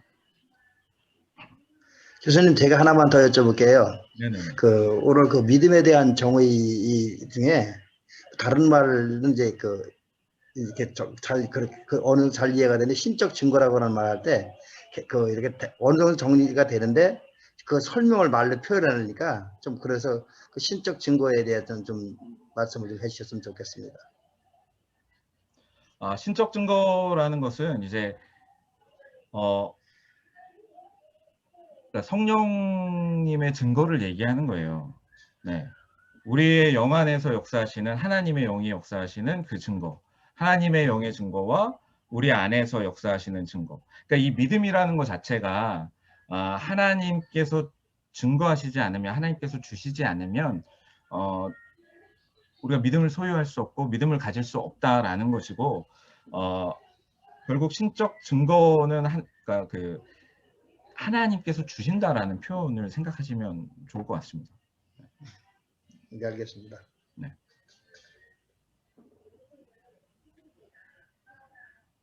예, 여러분들도 질문 특별한 거 없으십니까? 그러면 오늘 시간도 지나고 여기서 마치도록 강사님 감사드리고요. 바쁜 일정에 참여해 주신 목회자 여러분 모두 감사드립니다. 이번 기회 과정이 좋은 과정이 되도록 기도해 주시고 참여해 주시면 감사하겠습니다. 개인적으로 좋은 목사님, 의견들이 있으시면 끝나기 전에 예. 지난번 마냥 1분, 30초도 안 돼요. 자기 나 어서 목회하고 이름, 왜냐하면 처음 강의를 들으면서 누군가는 우리가 통성명은 해야 될 것 같아요. 그래서 예. 그거 시간 앞으로 15분 남았으니까요. 그냥 예.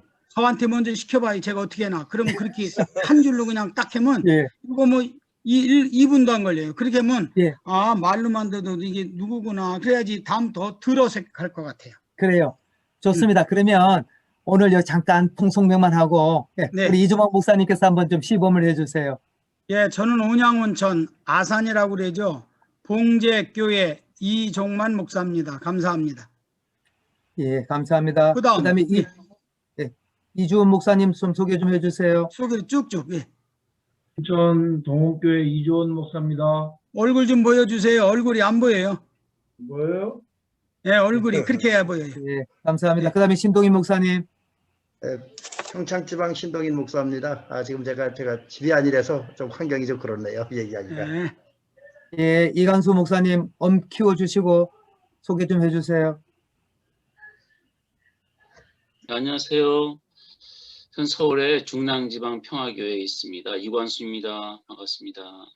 예, 그다음에 남재강 목사님 소개해 주시고 김호정 목사님도 키워주시고 좀 준비해 주세요. 네, 안녕하십니까. 제주에서 목회하고 있는 남재광 목사입니다. 교회는 제주 나눔교회고요. 처음 참여하는데 앞으로 열심히 배우겠습니다. 감사합니다. 예, 김호정 목사님. 네, 인사드리겠습니다. 제주 지방 대포교회 김오정 목사입니다. 감사합니다. 예, 윤영도 목사님. 예, 강원도 정선 동부연의 정선지방 잠이원교회 윤영덕 목사입니다.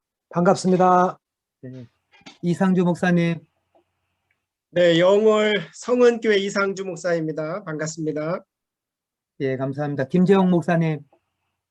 안녕하세요. 춘천 동원교회 김재용 부목사입니다. 예, 감사합니다. 김재평 목사님. 네, 저는 지방은 태백지방이고요. 조선호 삼척에 있는 광동교회를 섬기는 김재평 목사입니다. 반갑습니다. 정석윤 목사님, 어물 키워주시고 소개 좀 해주세요. 예, 횡성의 지구교회 정석윤 목사입니다. 반갑습니다. 반갑습니다. 화정한 목사님, 어물 키워주시고, 음성이 꺼져 있습니다. 소리. 아, 네. 제가 춤을 잘 몰라가지고요. 예. 네, 경북 서지방 성주교회를 담임하고 있는 하정환 목사입니다. 강의 잘 들었습니다. 감사합니다. 감사합니다. 구본환 목사님 소개 좀 해주시죠. 예, 원주 서지방 무실교회 구본환 목사입니다. 반갑습니다. 예. 그다음에 세송교회 유인수 목사님. 네, 안녕하세요. 충북연의 청주 북지방 세순교회 유인수 목사입니다. 감사합니다. 예. 김종민 목사님. 안녕하세요. 원통소망교회 김종민 목사입니다. 예, 반갑습니다. 김창혜 목사님.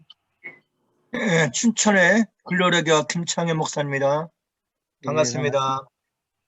예, 김남성 목사님. 네, 안녕하세요. 홍천의 성정교회 김남성 목사입니다. 예, 감사합니다. 문영걸 목사님. 예, 제주 반석교회 문영걸 목사입니다. 반갑습니다. 예, 반갑습니다. 제주도에서 3분이 오셨습니다. 예, 그다음에 이익한 목사님. 네, 안녕하세요. 인제지방 남교교회 이익환 목사입니다. 반갑습니다. 반갑습니다. 박명은 목사님. 네, 안녕하세요. 저는 서울 강서지방 공항교회 부목사 박명현입니다. 예, 반갑습니다.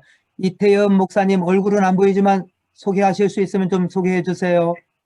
네, 안녕하세요. 제가 지금 좀 상황이 안 돼서요. 그냥 목소리만 인사드리겠습니다. 안녕하세요. 저는 서울 강서지방 공항교회 이태연 목사입니다. 반갑습니다. 예, 감사합니다. 김혜천 목사님 목소리라도 들려주실 수 있으면 들려주세요. 네, 서초북지방 김혜천 목사입니다. 지금 운전 중이라서요. 운전하느라 강의 듣느라 아까 조금 과속하느라 카메라 찍힌 것 같기도 하고 잘 모르겠습니다. 강의 잘 열심히 참석하겠습니다. 아이고, 수고하셨습니다. 예, 감사합니다. 우리 박인환 목사님도 소개 가능한가요? 제주도 계시다고. 예, 제가 사정이 있어서 지금 오디오를 켜지 못합니다. 안산 화정교회 박인환 목사입니다. 예. 자주 뵙겠습니다. 감사합니다. 예. 그 다음에 이인성 목사님 가능하신가요? 이인성 목사님. 이인성 목사님 지금 아마 안 되시나 보네요. 또 소개 안 하신 분이 있나요? 다 되셨나요?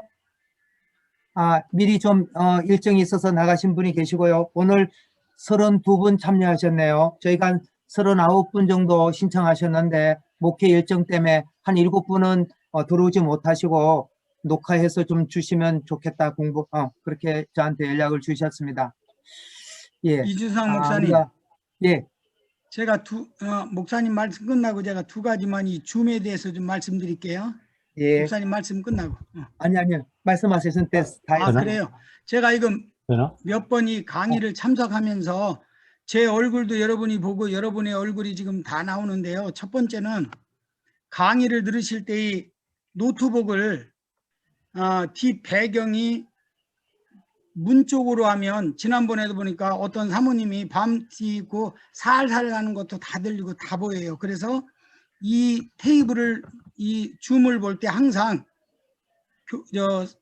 목양실이나 거기에 창문 쪽으로 하지 말고 우리 이주상 목사님 저마냥 벽을 향하여서 봐서 누가 지나가건 그래도 들리지 않고, 두 번째는 저하고 이주상 목사님하고 강사님은 깨끗하게 잘 보는 이유는 위에다가 불을 환하게 펴서 그렇습니다. 여러분들이 얼굴을 보면 잘 안 보이고 흐미하고 그런 거 어둡고 그런 거는 줌이 비추는 위에 불을 하나 이렇게 좀 달아서 한다든지, 그래서 제가 그 줌 하나 혹시 다룰 수 있으면 불 하나 달고, 두 번째는 이 테이블을 사람이 지나가지 않는 쪽으로만 그 강의 들을 때만 이렇게 하면 여러분과 저희들이 개인 신상적인 일이 보이지 않고 좋을 겁니다. 감사합니다. 예, 고맙습니다. 이인서 목사님께서 소개 안 하시는데 아까 목소리가 들리던데요. 이인서 목사님 가능합니까? 소개? 어떻게 잘 들립니까? 예, 잘 들려요. 예. 저 홍성지방 주인사랑교회 이인서 목사입니다. 인사만 드립니다. 제가 저기 줌이 없어가지고 그냥 이 오디오로만 그냥 인사드리고 그래 드려야 될 것 같습니다. 죄송합니다. 예, 감사합니다. 예. 예, 모두들 감사하고 늦은 시간까지요. 이 시간이 우리가 감리교회 정체성을 발견하고 우리 소명을 발견하는 그런 귀한 교제의 시간이 되기를 바랍니다. 또 다른 뭐 말씀이 또 있으신가요? 좋은 의견 있으면 제 개인적으로 카톡해 주시면 또 강사님에게 전달할 의견이나 또 여러분이 강의에서 얻고자 하는 그런 필요들이 있다면 또 강사님에게 전달 드리겠습니다.